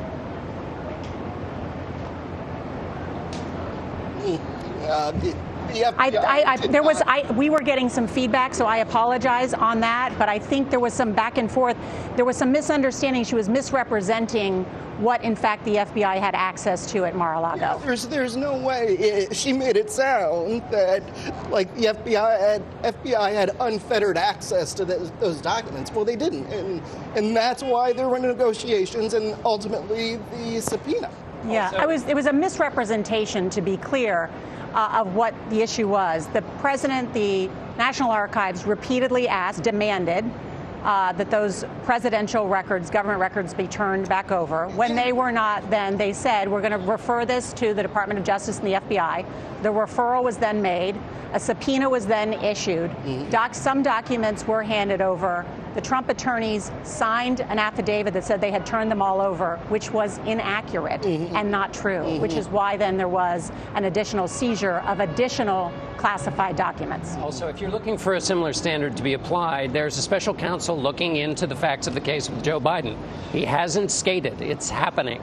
The difference in the two cases, the differences we know because we don't have the findings of the special counsel looking into the current president, but we know the difference is that Joe Biden acted voluntarily, whereas the former president did not act voluntarily. We also know that the number of cases is far smaller than in the case with Donald Trump.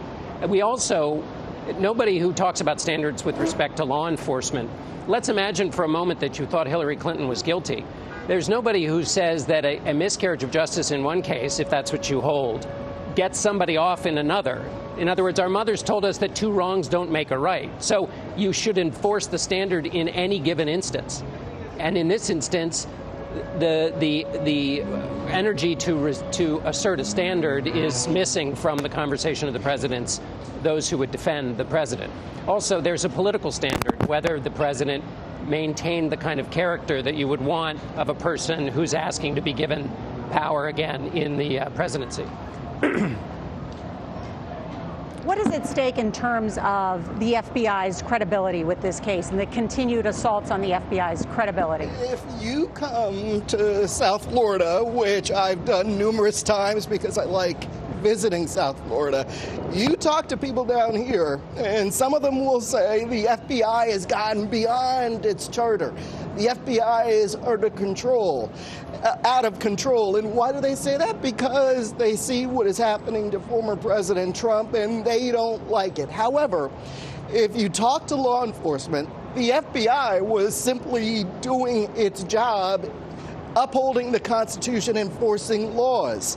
And in this case, you know, these subpoenas and negotiations with the Trump team, that didn't happen in a matter of weeks or days. All of this was drawn out over probably a year and a half, maybe longer.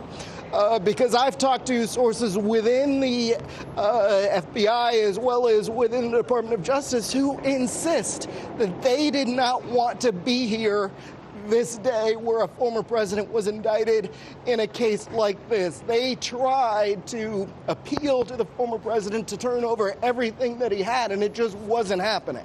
And that's why we are where we are today. And just to clarify, Donald Trump has pleaded not guilty to 37 federal counts in this courthouse behind us in Miami. He is joined by several of his attorneys. He was at the table along with his valet, Walt Nauta, who is also charged, and across from them is the prosecutor special counsel Jack Smith. Want to bring in Scott Frederickson, a former federal prosecutor. And Scott, your take on some of the arguments being made about what Donald Trump is charged with. Well, it's pretty straightforward. First, to the congresswoman's points. First, Jim Comey made a specific finding: no willful retention or misrepresentation by Hillary Clinton. It probably cost her the presidency, but there was no obstruction or anything alike. The irony here is that by all reports, when Chris Kise, who's standing next to President Trump in the courtroom, first was brought in full disclosure, he was a partner of mine in my firm before he left to represent President Trump. By all reports, he counseled President Trump to cooperate with the DOJ to try and get these documents back. And the fact is, it's the same standard. If he had done that, we would not be here today. Instead, it's the criminal obstruction, it's the lying, it's the false statements, it's the hiding, it's the lying to his counsel. That's why we're here today. Scott Frederickson, thank you. And on that note, then, how limited are Trump's attorneys in terms of addressing this case? What would be their best defense? Well, the best defense here is now that you're indicted, you've got to go 1,000% with all the motions to try and knock out as much evidence as possible. Jack Smith has anticipated that. The beauty of this talking indictment is it anticipates these arguments that somehow he had them by mistake, or he didn't understand, or he could declassify. The indictment rebuts that on its face. They're going to challenge use of classified documents by the government. The government has to be careful about putting classified documents out there, and there's a complicated procedure, the CIPA, which will govern that. So they'll go at that. So these motions, and then the first thing they'll do is they're going to make huge, burdensome demands of discovery. They're going to want everything the whole U.S. government has anything to do with that. That's going to develop into a huge fight, and it'll take a lot of time to work through. But right now, the best defense counsel right now are going to do all that. They also have legal arguments they're going to fashion, having to do with his former status as the president, obviously the use of his attorney-client, his attorney's statement. So it's going to be a panoply of motions, discovery, huge demands for that. It's going to be a big fight starting with the first hearing. Scott Friedrichsen, thank you. Want to talk about where the public is at this point, because there is new CBS News polling that shows Republicans say they are more concerned that Trump's indictment is politically motivated than his alleged conduct being a national security risk. I want to bring in our chief Washington correspondent, Major Garrett. And Major, the politics of this, even as the former president will face a trial jury. Right. Good afternoon, Norah. It's great to be with you. And let me set the scene. I'm not where you are in Miami. I'm where this story in a few hours is coming.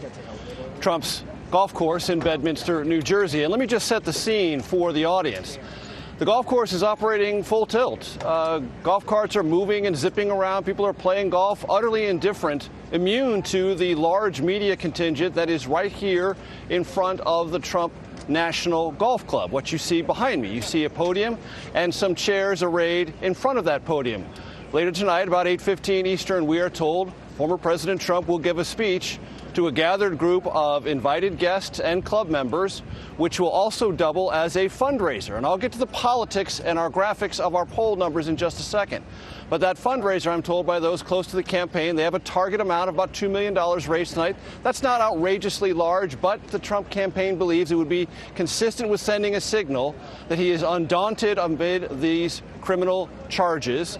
He is unbowed, unswayed, and will make a political argument about his future, that as a candidate, he should not be in this position, that as the front runner for the Republican Party for the 2024 nomination, he should not be charged, whatever his underlying conduct is. That's one of the arguments, that all this is happening because he is the political front runner.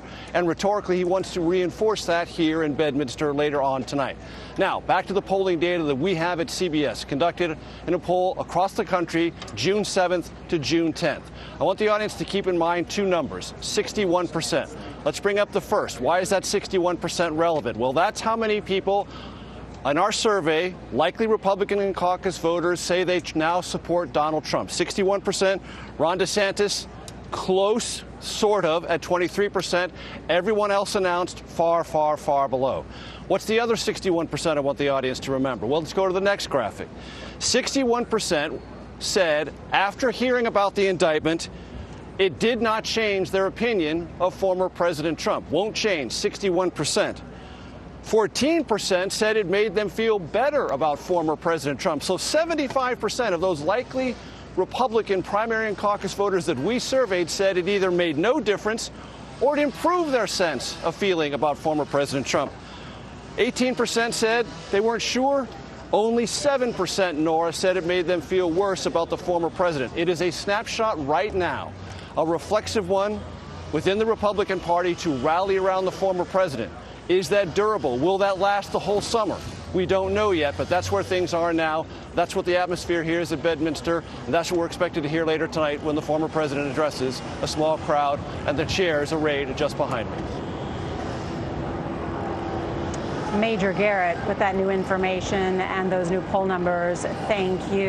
It is just after 3:30 p.m. in the East. And for those of you just joining us, we are here in Miami witnessing history unfold in this federal courthouse behind me. Former President Donald Trump is now officially a criminal defendant after being arraigned on charges linked to his mishandling of classified documents. Trump, through his attorney, pleaded not guilty to the 37 federal counts against him. It is the first time in American history that a president of the United States, former or current, has faced federal charges. CBS's Scott MacFarlane was inside the courtroom, and he joins us now with new details. Scott?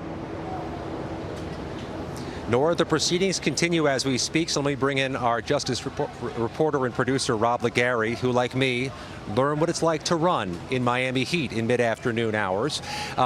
As we expected, the former president's going to be released. They will not be holding him in detention in this case. There were release conditions discussed in court, and Rob was there for that. What are the release conditions under which the former president of the United States will be held? Right. So, Scott, there's no limitations on his travel, international, domestic. He won't surrender his passport. What was being argued about for about the last 10 minutes was between the judge and Trump's defense attorneys over a special condition that the judge wanted to impose, limiting Trump's communication with witnesses in the case. Now, Trump's attorneys recognized, and the judge did as well, as did the Justice Department, that a lot of the witnesses in the case are employees of the former president, people who work in his security detail, at his resorts and golf clubs. And so the resolution that was created was the Justice Department will create a list at its discretion, submit it to Trump's attorneys, and they will agree that those witnesses on that list will not communicate with the former president about the facts of the case. They will still be able to communicate as they would in normal daily life, but they won't be able to talk about the case. The other condition is that he cannot talk to Walt Nauta, his co-defendant, about the facts of the case either, because they're co-defendants. A lot going on there. Walt Nauta was traveling with the former president this weekend in campaign stops. So there's a list that will be created and likely litigated of people with whom the former president cannot speak about this case, potentially including his employees and his close allies. The release conditions you mentioned, no limitations on his international travel or his domestic travel as he runs for the White House and the nomination in 2024, but he is free to move about without any bond, without any other restrictions. There will be a personal surety bond, and that's just basically an unspecified dollar amount that will just be assured to make sure that any conditions of release that were just listed are agreed to. A personal surety bond, you don't have to put money up front. Precisely. It's just there to ensure his compliance, to guarantee it. So there's still more to come. The helicopters are still overhead, Nora, which means the president is still inside in courtroom 13-3 here of the Ferguson Federal Court building. And one reason he's still here, his co-defendant is next up. They now must formally arraign Walt Nauta, who's sitting at the same defense table. At this moment, they appear to be halfway through.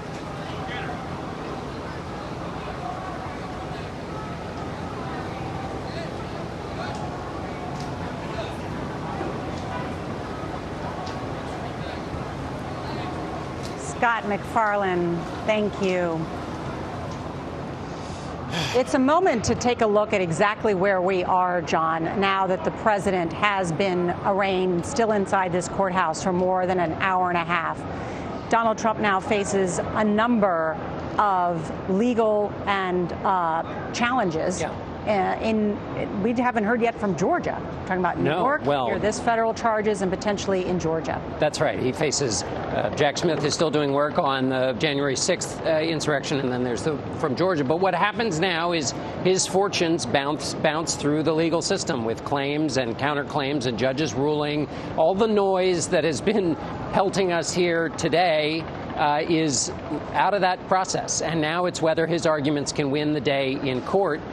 In terms of the legal battle he has before him, I think it's quite interesting that he's not allowed to talk to his co-defendant because, as we were talking earlier, you know, that's the way prosecutors work to try and create space, is if you can get the individual defendants on their own. And so, forgive me, I couldn't hear, but so are they saying that he is no longer allowed to talk to his valet?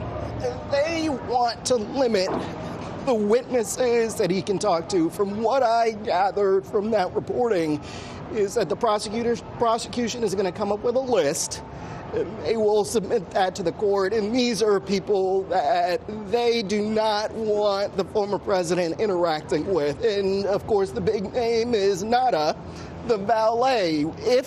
If he is separated from the president, will that change the status of his cooperation? Because there is a lot of pressure on him to flip against the former president. And the pressure comes from the fact that he might serve time. Because he, according to the indictment, didn't tell the truth to investigators when they interviewed him. And is Scott Friedrichsen still with us? Maybe you could go over just how much time, I know I've read it, how much time Walt Nauta faces if he were found guilty, because when you're staring at a sentence, it sometimes sharpens the mind and the motivation. Scott? Yeah, how much Norah, time are we talking about? Lay out the scene. I'm sorry, Norah, could you repeat that question for me? Yes, thank you. On the question of how much time could the Donald Trump's valet, Walt Nauta, face if convicted? I thought she said Friedrichsen. I'm going to throw it on next time I go on, because we've reached that point. Okay, got it. It's a difficult and fluid situation here outside the federal courthouse. I think that here in hot Miami, it's fried some of the audio wires. So let's bring it. In addition to my hair, it has fried some of the audio wires. So let's bring in Catherine Herridge. And Catherine, you may know some of the time that not only Donald Trump is facing, but also his valet, Walt Nauta. Yeah, thanks, Norah. I'm going back to the indictment. First, Walt Nauta. If he is convicted under counts 32, 33, and 34, so conspiracy to obstruct justice, withholding a document or a record, that has a maximum term of 20 years in prison and a maximum fine of $250,000. There is a lesser charge of lying to federal investigators. That's 18 U.S.C. 1001. Every single count under lying to federal investigators can bring 5 years in prison. So, to say the least, there may be a lot of motivation for this aide, Walt Nauta, to cooperate with investigators, but to this point, he has refused to do so. What I would also note, based on Scott McFarland's reporting from inside the courthouse, is it sounds to me, based on my 2 decades working these kinds of cases, that Special Counsel Jack Smith has additional witnesses up his sleeve. This indictment is designed to be a criminal indictment, but also to be an explanation for the public as to why he's taken this extraordinary step to indict a former president and potential nominee for his party in 2024. But no prosecutor is going to put all their cards on the table right out of the gate. So this discussion about coming up with a list of individuals who will be off limits to the former president in the future tells me that Jack Smith has additional witnesses that we are yet to become aware of. Well, Catherine, that's really interesting. And that has been alluded to, is that this indictment by no means contains all of the evidence that prosecutors have acquired. There could be much more. It's also, and I want to get this because you cover the intelligence community, there could be a specific intelligence that was not included in this document because it was made public, and so they didn't want to compromise any of the intelligence or sources or methods, correct? Yeah, Norah, I'm glad you want to drill down into that. As we've been reporting here at CBS News, there are 31 counts that relate to the willful retention of national defense information, which simply means for the layperson that you have highly classified information. At one point, you had a right to have it, and then you refused to return it to its rightful owner, the U.S. government. Under those counts, there are involved 21 top secret documents, some of them at the highest levels of the U.S. intelligence community, including what's called special access programs. These are programs that are so secret because of the technology or the sources or the methods that in some cases the U.S. government doesn't even acknowledge their existence. There's other intelligence here called TK, or talent keyhole.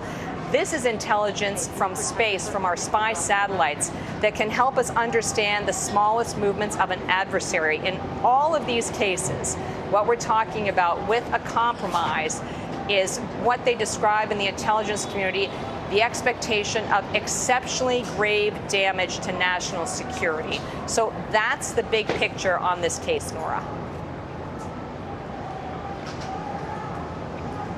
All right, Catherine Herridge, thank you. Let's bring in Scott Friedrichsen, a former federal prosecutor. Scott, can I get you to weigh in on that same point that Catherine was talking about? Who are these additional witnesses? What could be this additional evidence? What else is out there that we may not know about? Well, I think Catherine is right on point. It would be naive of us to assume that what we read in the indictment is all the evidence the special counsel has amassed.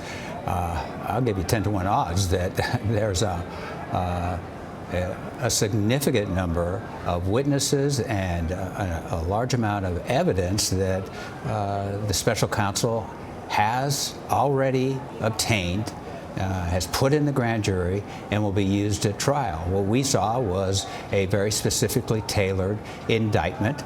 We can assume the 31 documents were probably reviewed and approved by the intelligence community to appear in the indictment. And one of the most complicated things we're going to be facing in this case is the use of classified documents, especially the kind that Catherine just described.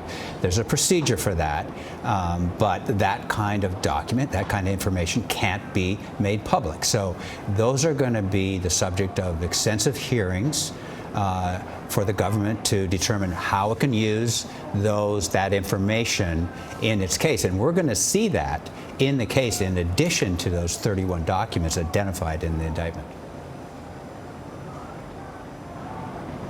All right, Scott Friedrichsen, thank you. Want to bring in Robert Costa on this same point as well. Robert, the idea that there's an additional evidence and information out there would seem to make it also politically perilous for some of these Republicans who have already gone out full bore to defend Donald Trump.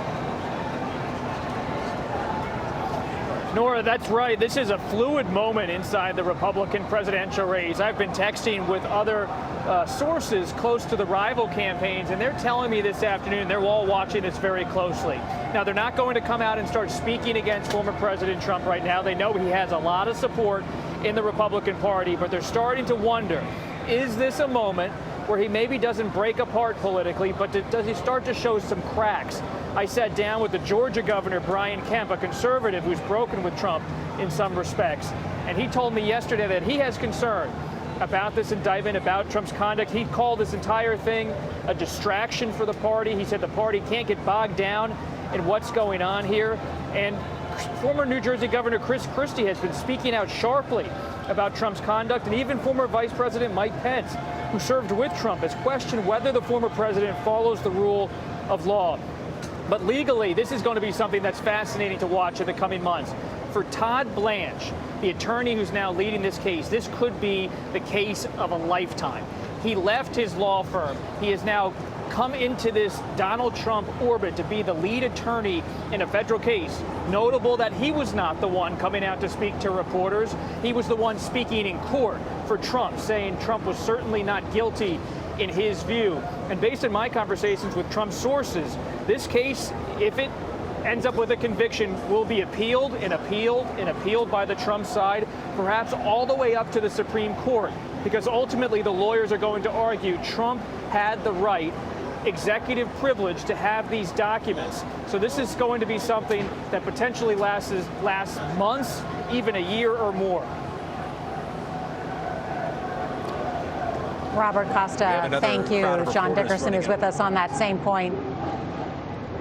Oh, okay. Well, holler once we learn something new, if there's new information. I'll bring in John real quick on that point. The political question is in a general election. It's not the Republican primary voter who 80% think this is politically motivated. The majority, according to the CBS poll, of the larger electorate thinks there is something here if in fact what the indictment says is true. And Republicans have to make a calculation with two other potential legal actions in the wings, the other Jack Smith investigation and Fulton County in Georgia. if a candidate who's carrying all of that baggage in a general election, after having lost a general election and having influenced the 22 Senate elections, is going to have the staying power to survive. And I understand that Donald Trump has left the hearing. Let's bring in Scott McFarland, who's just outside the courthouse with new information. Scott. Nora, this proceeding has just ended. They have completed with his co-defendant, Walter Nada. So now the former president's leaving. Stephen Portnoy of CBS News Radio was in the courtroom and was in the overflow room and heard the second part of the proceedings with Mr. Nada. Tell us what happened. Well, the proceedings are now done for the day, Scott. They lasted about 45 minutes in total. Walt Nauta was not represented by an attorney who is here licensed in the Southern District of Florida. So the judge actually continued that arraignment for 2 more weeks. So that proceeding is now on pause. But the judge did accept the not guilty plea for Donald Trump. Donald Trump has now been released on his own recognizance on a personal surety bond. The only conditions that the judge set really had to do with any communications that he might have with people who could wind up being called as witnesses in this case. His defense attorneys made the point that so many of the witnesses might be people who are on the former president's security details, Secret Service agents, and even the president's lawyer has been suggested would be a witness in this case. So the judge is essentially allowing the two sides to discuss this matter further, but essentially the prosecutor is going, the special counsel's office is going to come together with a list of people who they say that the former president should not have any contact with about the case. What the judge accepted was the defense attorney's argument that there might be some interactions that the former president might have with witnesses. It's just a prohibition on conversations about the case. So Walter Nada was not formally arraigned because he didn't have a local counsel of record, which is required for arraignments in the federal system. So he comes back here in a couple weeks. He'll be, well, he doesn't necessarily have to appear, and that was something interesting. Apparently an arraignment in a case like this can occur without his presence as long as the attorney follows all the rules. That was a key point the judge made. It's possible that Walt Nauta may come back. What was so interesting to me to watch, Scott, was how the former president sat looking sullen with his arms folded at times. He was handed the bond to sign with some of the conditions that the judge had set. He pulled the pen out of his own jacket pocket, reviewed the documents, signed several times on several pages, and had to be witnessed by his attorney. It was a formality. But through it all, the former president appeared to have a frown on his face. He did not look like he was having a particularly good time. The proceedings lasted about 45 minutes, and when it was over, the judge said, the good news is my involvement in this case ends right now, and that provoked a smile. I'll note that if Walter Nada doesn't have to appear for an arraignment, there's also no next scheduled appearance in court for the former president. There was no reference in the proceeding today about a future appearance or hearing in this matter involving the former president. So there undoubtedly will be one, but we don't know of one at this moment. One thing that struck me as somebody who sat in Manhattan through the initial appearance for the former president in that prosecution and somebody who sat through this arraignment today, Trump's expression was the same. Expressionless, hunched over, saying nothing, writing nothing, making no use of the papers in front of him. But the judges had a different tenor to them. The judge in Manhattan referred to Donald Trump as Mr. Trump. This judge, Jonathan Goodman, referred to him multiple times as former President Trump, a little more reverential. Did you notice about either Trump's demeanor or what was said in court? Well, I think it was also interesting. He didn't actually say what his plea was. His attorney, Todd Blanche, entered it on the former president's behalf. He didn't speak at all. He didn't speak at all, and sat there, as I say, rather sullen, with a frown on his face, arms folded, hunched over a bit. He looked directly at the judge throughout. And it was only that one moment at the end when the judge suggested that his work here is done because the case will be handed off to District Court Judge Eileen Cannon. Trump smiled when it was clear that the magistrate judge's involvement was complete. It sounds as if there's been no determination of where the next hearing will be either. This case is earmarked for West Palm Beach, Florida. This obviously happens in Miami. It's quite possible the next set of hearings happen in Miami, where they certainly have the size in the courthouse and the security footprint to handle everything that is here today. There are dozens, if not hundreds, of Trump supporters on the plaza. There are dozens, if not hundreds, of members of the media. I want to bring in Graham Cates, and we're going to do a little maneuvering to get him in here. Graham Cates was actually in the courtroom itself for this roughly 45-minute proceeding, this arraignment of former President Trump and this initial appearance of his co-defendant Walter Nada. Graham Cates, running through the Miami street to get here. What did you see or hear in the courtroom that struck you? You know, there was a little bit difference of a vibe. The judge referred to him as former President Trump repeatedly in his Manhattan indictment. The judge was calling him Mr. Trump. There was these kind of little differences. And then he was ordered to sign a personal surety bond that said he wouldn't commit another crime, and that he's being told not to communicate with any potential witnesses that will be listed by the prosecution about the case itself, about the facts of the case. One thing that was mentioned earlier, I want to reaffirm because I had left the courtroom by this point. He can travel domestically, internationally, as he runs for the White House. Yeah, and the judge asked the special counsel about that. Do you have any issues with him traveling? And they said, no, we don't want to impose any restrictions on him for that. And they actually didn't really ask for any restrictions. It was the judge's idea to impose this one extra restriction, which is that even though so many of the potential witnesses are employees of former President Trump or involved in his everyday life, that he may not discuss with them any of the facts of the case. And they're going to get this limited list of people who from here on out, he can see, he can talk to, but just not about the case. All right, Nora, a 45-minute proceeding that's wrapped up, but not completed. Walter Nada has to come back for arraignment or have his arraignment soon. Scott McFarland and Graham Cates with all that inside information and color from inside the courthouse. Want to bring in our senior White House and political correspondent, Ed O'Keefe. And Ed, so fascinating what we have learned today. I should note we are also going to watch at the same time. You can hear the motorcycles as Donald Trump's motorcade is about to depart here, and those are the helicopters. Those are media helicopters. But it is really interesting. I know you've been watching very closely what these Republicans who are running for president in 2024 are saying about the indictment. That's right, Nora. Earlier today, for example, the former South Carolina Governor Nikki Haley was asked whether she would consider pardoning former President Trump were he to be convicted, and she said she's inclined in favor of a pardon, which is notable because she was one of the most critical of the details of this indictment just yesterday in a separate interview, a sort of example of how some of these Republicans now are trying to straddle the anger that so many Republican base voters have with the process, as we heard from Congresswoman Nancy Mace a little earlier, but also now the seriousness of the substance inside this indictment. One of his potential opponents, Vivek Ramaswamy, is there in Miami and was saying he would pardon the former president were he to somehow be elected president. Others, though, have been pretty much off the grid this week, raising money and otherwise not saying much at all. At the White House, we should note, his potential general election opponent, President Biden, has said nothing. They continue to refuse comment on whether the president's read the indictment, what he thinks of it, instead keeping to an official schedule today that included meeting with the Secretary General of NATO and the President of Uruguay. Nora? And you can hear the loud cheers of the crowd as Donald Trump's motorcade is just turning the corner very close to where we are as he exits this federal courthouse. He's been here for about 2 hours after pleading not guilty, sitting side by side by his valet, Walt Nauta, who also faces charges in this indictment.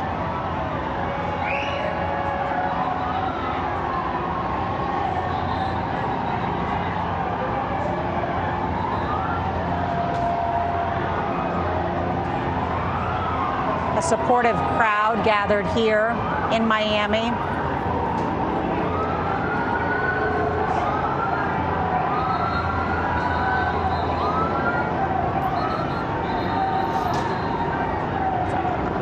Unusual, actually, that a group of people could get so close to the motorcade. That's not something we usually see with either a presidential motorcade. I think that's why federal officials were concerned about some of the security. You didn't have enough barricades up. And so you're right, Nora, to see people running alongside those vehicles is a little disconcerting. And he is now publicly expected to head back to the airport, and he will return to Bedminster, New Jersey, where he has another golf club there. He stayed at his golf club in Doral last night. Then he'll go back to Bedminster, where, as Major Garrett was telling us, he will meet with supporters and have a fundraiser tonight. I want to go around and get everyone's final thoughts on this. Robert Costa, you are down there in the thick of it, but this has been a monumental day. Robert? It really has, Nora. Nora, when you look at today, we've talked a lot about politics. We've talked a lot about the law. But I'm also thinking about American democracy. 50 years ago this summer, the Watergate hearings with President Richard Nixon transfixed this country. It was about whether the rule of law would persevere, whether the nation could remain calm. It was a turbulent time then. As you just saw from the scenes outside this courthouse in Miami, there's turbulence again in the United States in the middle of a presidential campaign. But at the core of it is a question: will the American democratic system, the rule of law, persist in a civil way, in a way where it's peaceful, whether it's the transfer of power in 1974 or whether it's the indictment and charges against a former president? A reckoning for America, especially its democracy today. A reckoning for America where the justice system is at the center of trying to hold Donald Trump accountable. At the same time, differing views about whether protecting America's secrets, America's military, and America's intelligence operations is worth it. Well, the views are actually the same. It's just when you choose to express them. The people who are defending the current president previously stated very firm views about what your obligations were to handle material like this. The chants you just heard could easily have included "lock her up," which used to be the signature chant of the Trump campaign rallies, which was supposed to be the criminal charges resulting from mishandling of documents, which were less grave than what's alleged in this indictment. So the standards just aren't being applied. But the reckoning that Bob talks about has two channels. One is the legal. There are rules and norms for that. The other is political. And the rules of that are all very much up in the air. And whether that reckoning and turmoil is increased or decreased is in the hands of those in public life who have a duty to turn the temperature down instead of turning it up. Democracy is an imperfect system, and it is messy at times. But that is the system that we have chosen here in America. Yes. We can make it less messy, though. We don't have to make it messier. That's right. But included in that is a free press and free speech. So thank you, Jeff Pegues, John Dickerson, Robert Costa, to all of our correspondents and guests and everyone involved in today's special coverage. And just a reminder of today's historic event, something that has never taken place in American history until now. Former President Donald Trump, now a criminal defendant in the federal court system, arraigned on 37 counts, including the willful retention of classified documents and conspiracy to obstruct. Investigators say the documents included some of the highest levels of classification that protect our nation's secrets. Our coverage will continue on CBS News Streaming, your local news, and then tonight on the CBS Evening News. This has been a CBS News special report. I'm Norah O'Donnell.